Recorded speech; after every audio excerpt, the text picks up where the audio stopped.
Здравствуйте! В этом видео установим облегченную версию 8.8.1. Ходят слухи, что это самая быстрая винда на сегодня. Ее рассматривают для перехода многие ненавистники десятки, так как поддержка ее продлена до 11 июля 2023 года. Мы установим 8.1 Embedded Pro параллельно той винде, на которой вы сейчас работаете. Это удобно для безболезненного перехода. Видео не маленькое, в описании есть тайм-коды. Приступаем.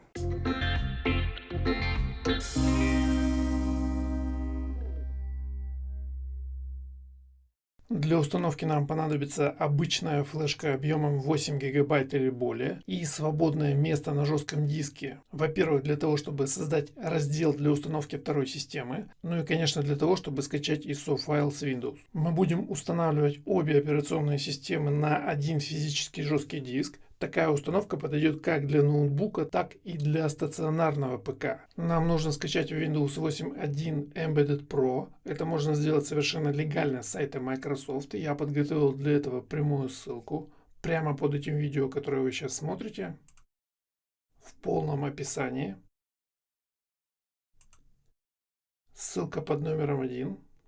Нажимаю на нее. Как видите, у меня загрузка началась автоматически. По умолчанию загружается 64-разрядная версия. Если необходимо скачать 32-битную, то можно нажать вот на эту ссылку, выбрать разрядной системы. Можно выбрать обе сразу и нажать на кнопку Try Again. Я рекомендую качать версию x64. Если у вас старый компьютер и вы не уверены, что он поддерживает 64-разрядную систему, то в конце видео небольшая инструкция. Загрузка у меня появилась здесь, потому что я использую Google Chrome. Пусть файл пока загружается, мы пока скачаем программу, которую будем записывать в Windows на флешку. Сегодня будем использовать Rufus. Открываю новую вкладку. Захожу на сайт Rufus. Опускаемся вниз до слова «Скачать».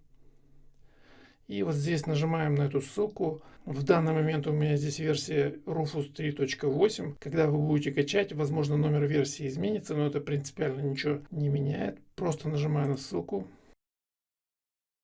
И Rufus качается также. Итак, пусть пока файл загружается, я сверну браузер.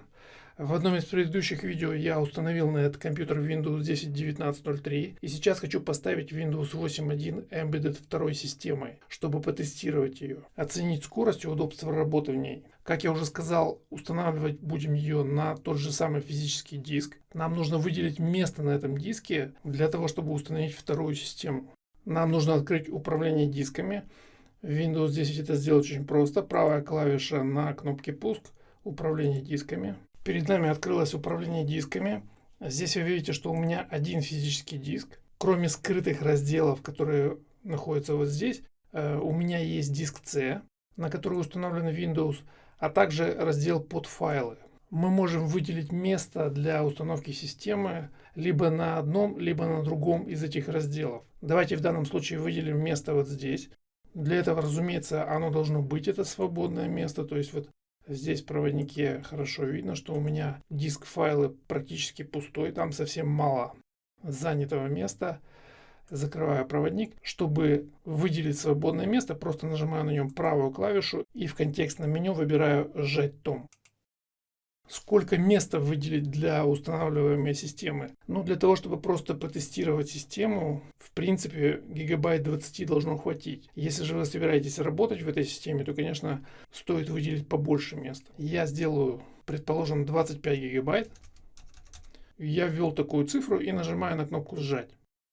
Раздел «Файлы» быстро сжался, и у меня появилось вот такое свободное место, которое называется «Не распределена». Мы не будем создавать никакого раздела, мы сделаем это в процессе установки. И раз уж мы открыли управление дисками, давайте сразу посмотрим разметку этого диска. На заголовке диска вот здесь нажимаю правую клавишу, выбираю «Свойства». Здесь выбираю пункт «Тома».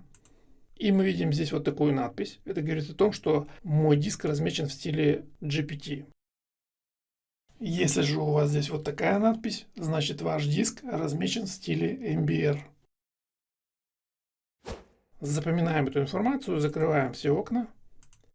Файл тем временем скачался. Открываю папку загрузки. И вот мы видим, что здесь у меня лежит файл с Windows. Вот такое длинное название у него. И программа Rufus. Можно запустить программу прямо отсюда, из папки загрузки. Просто двойным кликом запускаю ее. Здесь нажимаю «Да». Разрешаем Rufus проверять обновления. Нажимаем «Да». Я закрою вот это окно, чтобы оно нам не мешало. Программа Rufus открылась. Как видите, поле устройства пустое, потому что я не подключил еще свою флешку. Сейчас я это сделаю.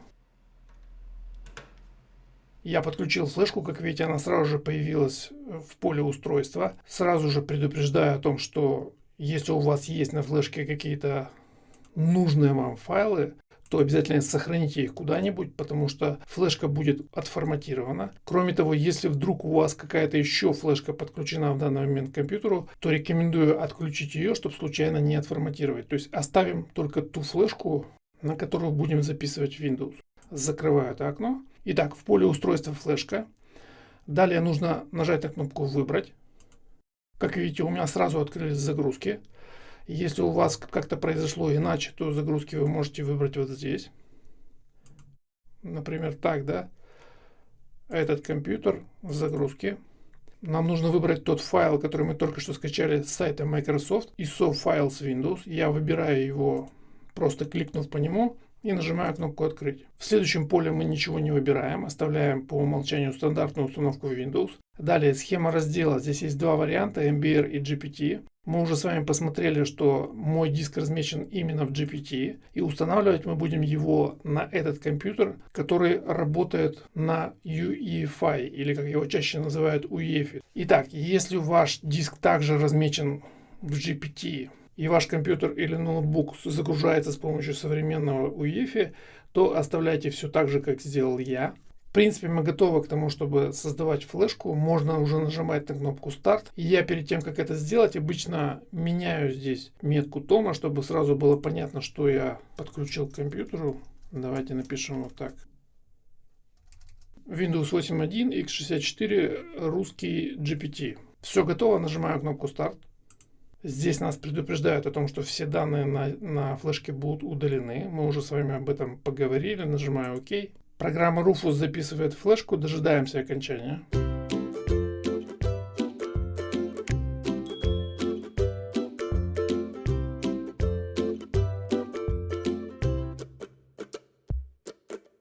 Наконец моя флешка записалась. Можно закрывать Rufus.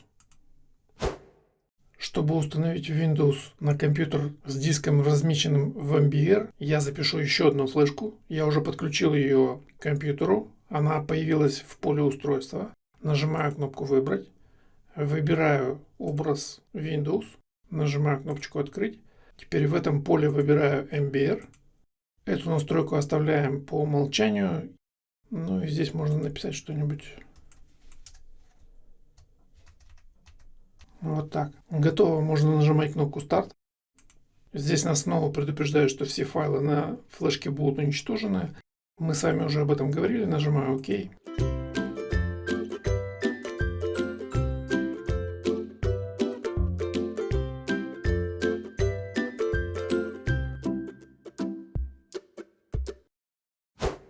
Теперь у меня есть две флешки для разных разметок диска. Я смогу установить Windows 8.1 второй системой на компьютер, на котором диск размещен GPT, и на ноутбук, на котором диск имеет основную загрузочную запись MBR. Вам, скорее всего, будет достаточно одной такой флешки. Почему в сегодняшнем случае установки винды второй системой я рекомендую записывать именно такие отдельные флешки для разных разметок с помощью Rufus? Здесь все просто. Часто юзеры, особенно на своих игровых компах и ноутах, не хранят никаких нужных файлов. При обычной переустановке системы, если возникает вот такая ошибка, установка на данный раздел невозможна, выбранный диск имеет, ну и так далее.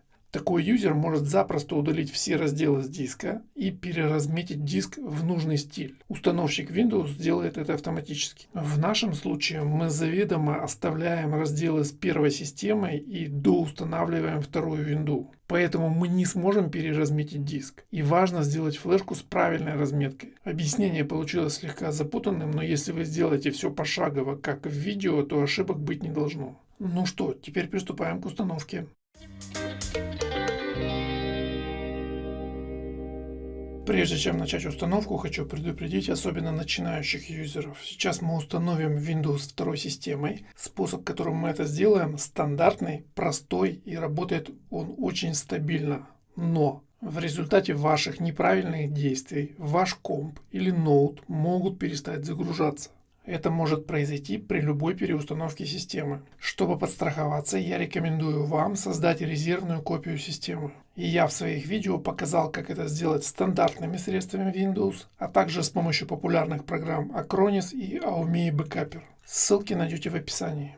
После создания такого бэкапа вы сможете в случае неудачи восстановить свою систему в том виде, в котором создавали этот бэкап. Не пренебрегайте этим. Резервное копирование – это отличный способ подстраховаться. Всю ответственность за то, что вы делаете со своим компьютером и ноутбуком, вы берете на себя. А теперь продолжаем. Итак, устанавливаем Windows 8.1 Embedded Pro второй системы на этот стационарный компьютер. Он у меня выключен. Флешка с Windows подключена. За вход в UEFI на этом компьютере отвечает клавиша F7.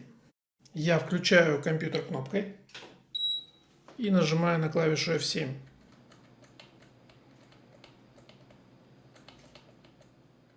Передо мной открылось вот такое boot-меню. Выберите загрузочное устройство. Здесь перечислены загрузочные устройства данного компьютера. На первом месте Windows Boot Manager, диспетчер загрузки Windows.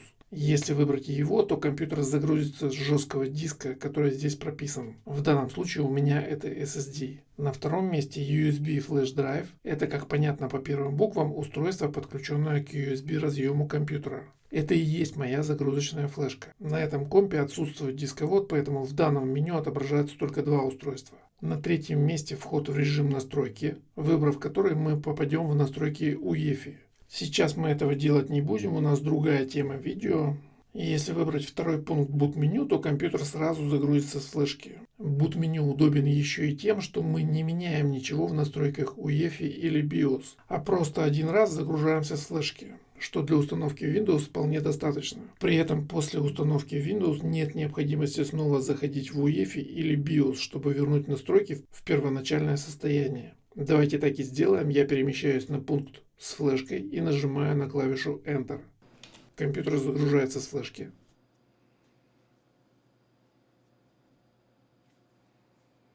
Перед нами открылось меню установщика Windows. В этом окне, как правило, русскоязычные пользователи ничего не выбирают. Нажимаем «Далее». Здесь нажимаем кнопку «Установить». Здесь необходимо ввести ключ для установки Windows. Я ввожу его.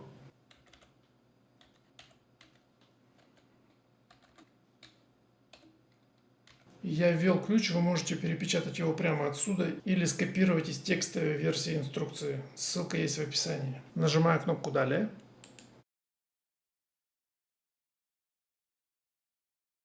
Так, я ошибся, одну цифру сделал неправильно.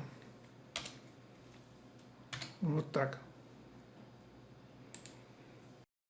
Теперь все в порядке. Здесь необходимо принять условия лицензии. Нажимаю «Далее». В этом окне выбираем выборочная только установка Windows для опытных пользователей. Нижний вариант. Здесь мы видим разделы, которые есть на данном жестком диске. Как вы помните, мы выделили место после раздела «Файлы». Вот этого раздела опускаемся ниже. Вот незанятое пространство. Просто кликаю сюда. Для того, чтобы установить Windows, мы не будем создавать никаких разделов. Установщик сам справится с этим лучше нас. Я просто выделил незанятое пространство и нажимаю кнопку «Далее». Началась установка.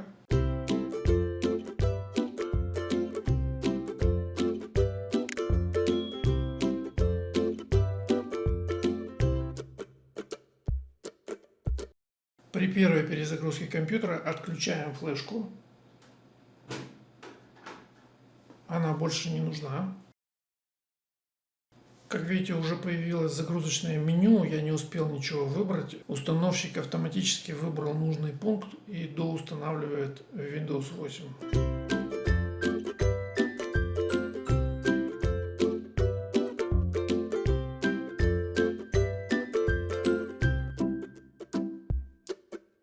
Теперь выбираем операционную систему. Это можно сделать либо мышкой, либо клавишами управления курсором. Выбираем Windows 8.1. В этом окне нужно задать имя компьютера. Я назову его вот так. Нажимаю «Далее». Здесь можно выбрать стандартные параметры вот этой кнопкой или нажать на кнопочку «Настроить» и выбрать параметры самостоятельно. Выбираем для домашних или рабочих сетей. Здесь я рекомендую оставить включенными получать драйверы и приложения и данные для новых устройств. А автоматически обновлять мои приложения тоже можно оставить включенным. Служба Smart Screen контролирует запуск нежелательных программ на компьютере. Если вы знаете, что это такое и считаете, что он вам не нужен, то можете отключить его. Следующий пункт можно оставить включенным. Нажимаем «Далее». Два верхних пункта особо не влияют на работу, но можно и при желании их тоже выключить. Три нижних пункта Microsoft по умолчанию оставил выключенными. Мы менять ничего не будем. Нажимаем «Далее». Вот эти параметры конфиденциальности аналогичны тем, что мы сейчас отключаем при установке Windows 10. Можно все это отключить.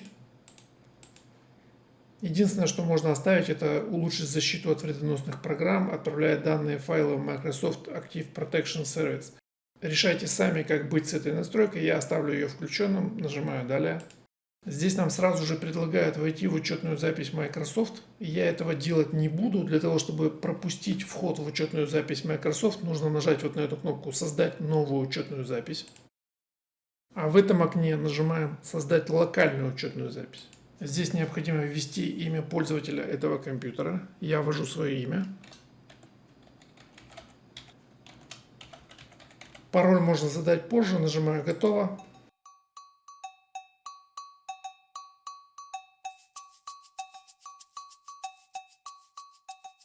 Мы успешно установили Windows 8.1 второй системы на этот компьютер. Давайте зайдем на рабочий стол. Теперь необходимо подождать, пока установятся все драйвера из центра обновления Windows и доустановить, если будет необходимо, недостающие. Этому у меня посвящено несколько занятий. Вы найдете ссылку в описании этого видео. Давайте перезагрузим компьютер. Изменить порядок загрузки Windows можно прямо здесь. Чтобы выключить таймер, достаточно просто нажать на клавишу управления курсором вниз. Как видите, таймер отключился. Если вы работаете в основном на Windows 10, а на Windows 8.1 вы хотите только время от времени заходить, то можно поставить по умолчанию Windows 10. Для этого нажимаем вот сюда. Выбираем вот этот пункт. И выбираем Windows 10. Кроме того, можно изменить значение таймера, сделать его, например, меньше. Нажимаем сюда и выбираем, например, 5 секунд. Возвращаемся обратно. Как видим, настройки изменились. Windows 10 теперь вверху, и он будет загружаться по умолчанию. Давайте зайдем в Windows 8.1 и сделаем там пару настроек. Как видим, загружается стартовый экран Windows 8. Большинству пользователей больше нравится рабочий стол. Давайте сделаем его загрузку по умолчанию. Просто выбираем его здесь. На панели задач нажимаем правую клавишу. Выбираем свойства.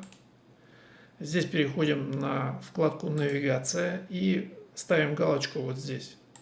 При входе в систему и закрытии всех приложений открывать рабочий стол вместо начального экрана. Применить. ОК. Теперь можно открыть проводник Windows плюс E, английское, и закрепить его здесь.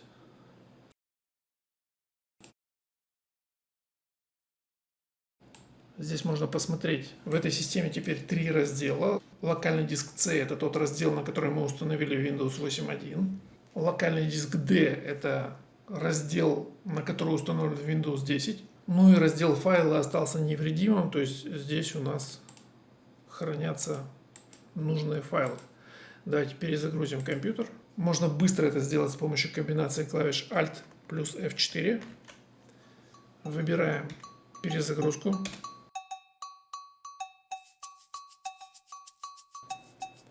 Ну и как видим, сейчас у нас таймер на 5 секунд всего, и Windows 10 загружается по умолчанию.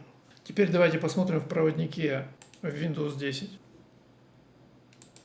Мы видим, что здесь локальный диск C, это диск с Windows 10, Локальный диск D – это диск, на который мы установили Windows 8. И раздел «Файлы» тоже никуда не делся, он у нас здесь на месте. То есть вы должны понимать, что системные диски в разных операционных системах меняются местами.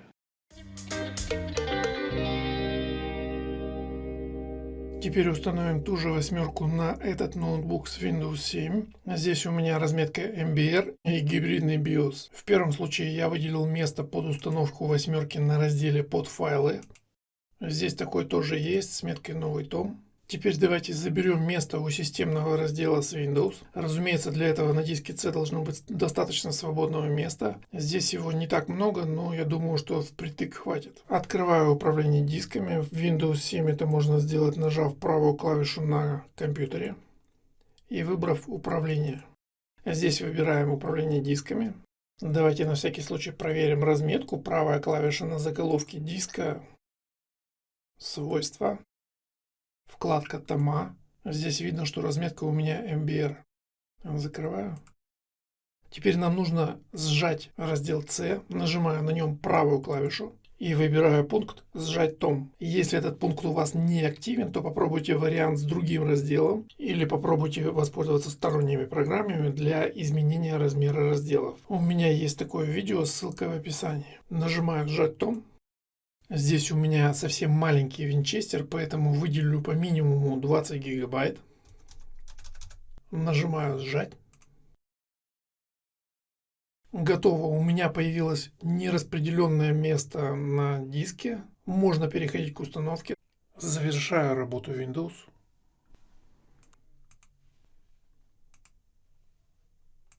Итак, ноутбук у меня выключен. Флешка подключена. Здесь я буду также использовать boot-меню. За вход в boot-меню на этом ноуте отвечает клавиша Escape. Я включаю ноутбук кнопкой и сразу же нажимаю на клавишу Escape. Появилось boot-меню. Здесь опять же все загрузочные устройства этого ноутбука. Эта флешка у меня брендовая, производитель SanDisk. В таких случаях обычно в boot-меню отображается именно название производителя. Вот она. Я переместился на этот пункт клавишей курсора вниз и нажимаю на Enter. Ноутбук загружается с флешки. Начало установки абсолютно аналогично рассмотренному варианту. Я ускорюсь немного.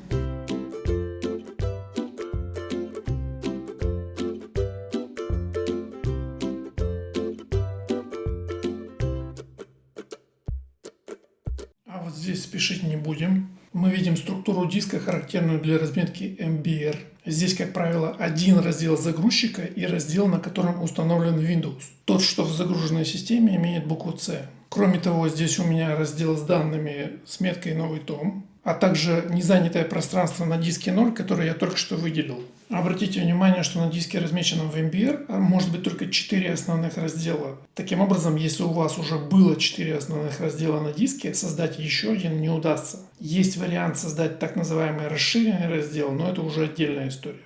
Итак, я просто выделяю незанятое пространство и нажимаю «Далее». Началась установка Windows.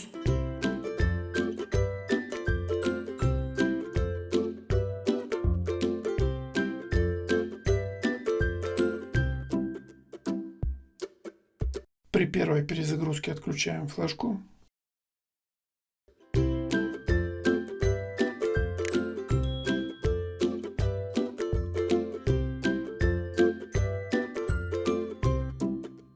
Теперь рядом с семеркой стоит облегченная восьмерка. Давайте выключим ноут, чтобы увидеть загрузочное меню. Снова включаю.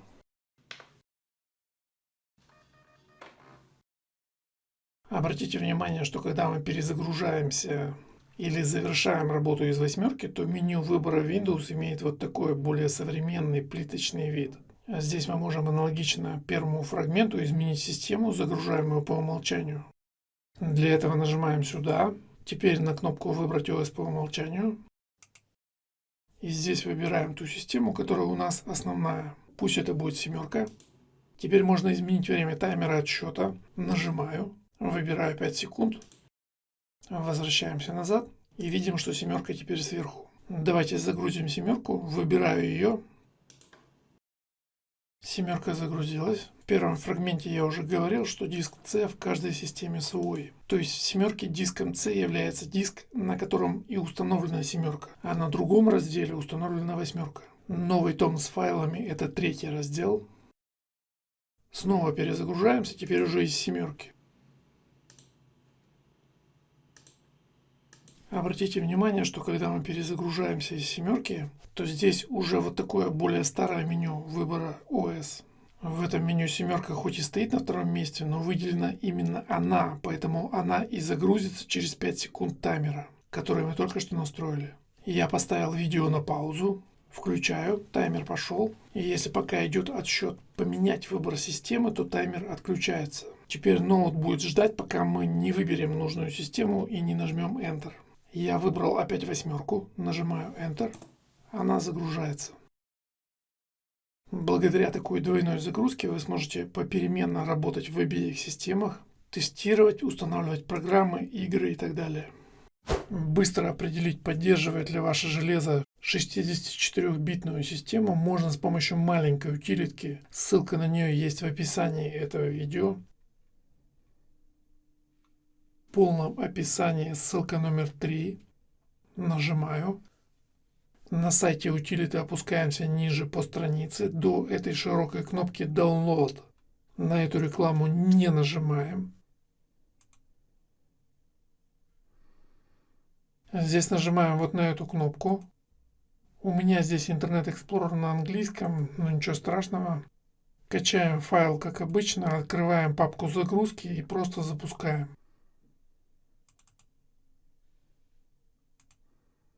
Здесь, внимание, вот на это не смотрим, а смотрим вот сюда. Здесь написано: ваш процессор поддерживает 64-битные операционные системы. Если вы видите то же самое, значит ваше железо потянет Windows x64. Если вдруг вы увидели вот такое, здесь написано: ваш процессор не поддерживает 64-битные системы, то тогда вам подойдет только 32-разрядная винда. Просто и быстро. Показывать число непонятных процессов или говорить, на сколько секунд эта винда быстрее загружается, сейчас не будем. Я планирую сделать отдельное видео, где покажу объективное сравнение всех самых популярных версий, которые установил в своих последних видео. Если вам это интересно, не стесняйтесь и нажимайте на лайк, а также комментируйте. Чтобы не пропустить эти новые видео, подписывайтесь на мой канал и не забудьте включить колокольчик. Если это видео было вам полезно, ставьте лайки, делитесь видео с друзьями. Спасибо. Я благодарю вас за просмотры, лайки, комментарии. Отдельная благодарность тем, кто поддерживает мой канал. Меня зовут Евгений Юртаев. До встречи.